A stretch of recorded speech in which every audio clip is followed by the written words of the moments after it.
If you see nowadays somebody with a non-semi-auto, you're probably wondering, what is wrong with you? Well, let me ask this. How about if there is no more semi-auto tomorrow? Then what? Essentially, goodbye semi-auto, because government decided that semi-autos are too dangerous. You think it will never happen? Well, if you think back a little bit, I think it was under Clinton. There was an assault weapon ban for 10 years. Or am I wrong? Put it down in the comment section below. Where today, we may not see it under the current administration.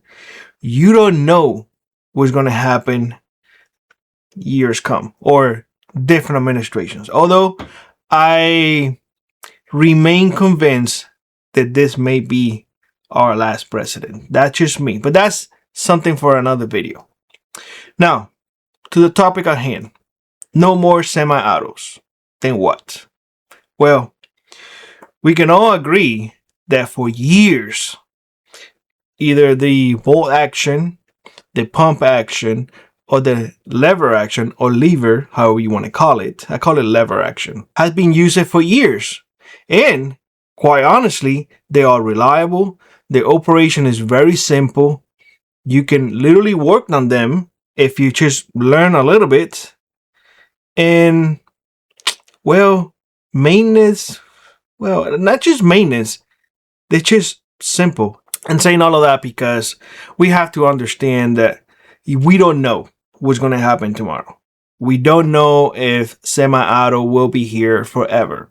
We just don't know. It happened once already. There was a ban already once. So what makes you think that it's not going to happen again? Well, let me tell you something. If we really going to go that route and we going to say, well, we may not just see any more semi-autos. And I enjoy semi-autos. I truly do. I think semi-autos are great. They do have their issues, but what doesn't have issues, right? But when we look at it, everything, I think as preppers, we need to start seeing more as what is more dependable, what is more available.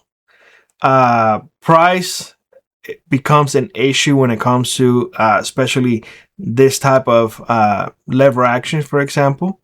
They tend to be a little bit on the high price end because the craftsman is there. You can't tell me that when you get a AR-15, which is, mil specs or whatever, just go to the store and you can find an AR-15 nowadays for as cheap as, put it down in the comment section below because I can't remember the last one that I bought one.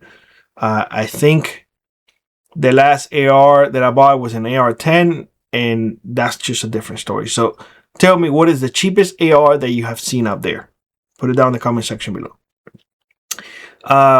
Semi-auto 22. I have been recommending 1022s here forever.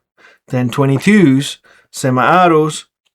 This is their Achilles heel, magazines. That's one of the things that I always have issues with semi-autos. The magazines. So you got to stock away a lot of magazines. Let's give you an example for the ones that I have behind me. So I can give you real life examples. They don't take magazines like this one.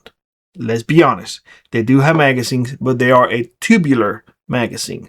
Funny thing is, tubular magazines don't have any restrictions, at least that I'm aware of. If you know any restrictions when it comes to tubular magazines for rifles, not shotguns, for rifles, put it down in the comment section below. Now, I know for shotguns, when you hunting for birds or something like that, you need to have sometimes a stick in there, like a plug.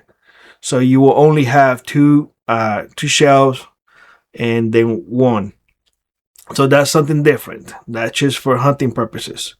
But when it comes to this ones, you can actually mitigate that by just ordering extra tubes. And I have mine, and I will show you so you guys see. This is important for you guys to know because not again, like I said before, not everything is perfect, or no firearm will ever be perfect. And yes, you trade one for the other, but this one is always covered. So this is for a 22, brand new. I ordered some the other day just to have it as backup. And the other one, let me get it. This is the other one, two. Oh, the two essentially just to put away. This is for the 30-30. Because this one, the one above me, the Henry 30-30, does have a tubular magazine that you can remove. I like that, believe it or not. And this is a lot thicker. Again, this is brand new. The old ones, the Remington, you don't need this. It's internal. You don't take it out or anything like that. But I kind of do like this system because for a 22, I'm not gonna say it's faster, but this is a 10 round magazine. This one is 15 rounds, so extra 5 rounds.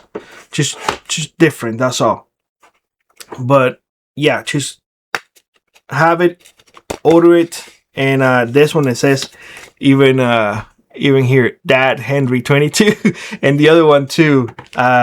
I need to start marking my stuff because otherwise it gets borrowed. But they know here that those are mine, and they're like, oh no, just leave Dad's alone. And of course, one piece of advice that I was gonna give you, if you're gonna be using essentially lever action, I would recommend you to consider the lever. It's really not hard to change it. Not hard at all. I did it myself, and if I did it, you definitely can do it. The lever, go to, for example, Henry, and order the right lever. My recommendation will always be get the bigger loop. Get the bigger loop. That way you can use it during winter and during summer. I have both in here with a bigger loop. And of course, one last thing, hammer extension. Go to especially for Henry, make sure that you get the right one. Henry and the other one that I have right next to me, that's a Marlin. The spurt in the back is a little smaller than the other ones, than the regular 22s and the Winchester 94 and 92. So bear that in mind. Now, after jabbering for so long, the solution of no more semi-autos, honestly, it's just going old school. I'll be honest with y'all. Going old school is not as bad as it sounds. Yes, you lose your ability of, just pressing the trigger and that's it. Now you have to add an extra step, meaning that if it's bolt action, you got to get used to it. If it's lever action or lever action, how you want to call it. How do you call it? Lever or lever? I don't know. You got to get used to that racking. And if you're using pump, same thing. I don't think I miss any of that, repeating arms. Of course, you have the single action and whatnot. The single action, in my area, I will throw caution out there because it has been my experience that for a moose or a large animal requires just more than one shot. Unless you put the perfect shot in the perfect area and it drops right there, it takes a lot longer to reload a single shot. It just be mindful. It can be done. People do it all the time. It just let me give you a little story. And hopefully I don't extend this video too long. But when I'm hunting, I usually shoot standing up. Very rarely I can, just prop everything and have the perfect shot. It just almost always animal is moving or, conditions are not perfect. Take, for example, when we went the other day, I had this porcupine, which I don't know if you guys saw the pictures, and I can't show you those type of things in here and YouTube because YouTube have strict guidelines, and it's just nonsense, and I can't figure out which way to go. So honestly, when I talk to you, I'd rather not touch anything. That way we don't get in trouble.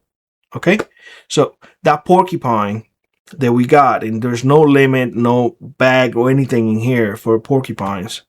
I saw walking, and when I went to get it, it was a smaller one. I I mean, they don't run really fast, but they keep on going, going, going, going. And I was on a hill, so I couldn't get to it. This other one, I was able to get to it, but this one was a really big one for porcupine standards. It was an 18 pound, and after I clean it, everything clean, just meat, it was 8 pounds to the dot. I don't have the scale with me or anything, but trust me, it was heavy, and it took several shots. Every single shot was well placed. Every single shot was well placed. The animal was not going away, and I needed to get close enough so I can put the barrel literally, and I don't want to get graphic, literally in the nugget so I can put it up. So be mindful that even the perfect shot will sometimes not take down an animal just like that. It just doesn't happen. So you need the ability to send and hit the target several times, if that makes sense. Now that's where semi-autos thrive. You have magazines that it can hold 10, 20, 30 round magazine. I don't know if your state restricts magazine. Mine does not.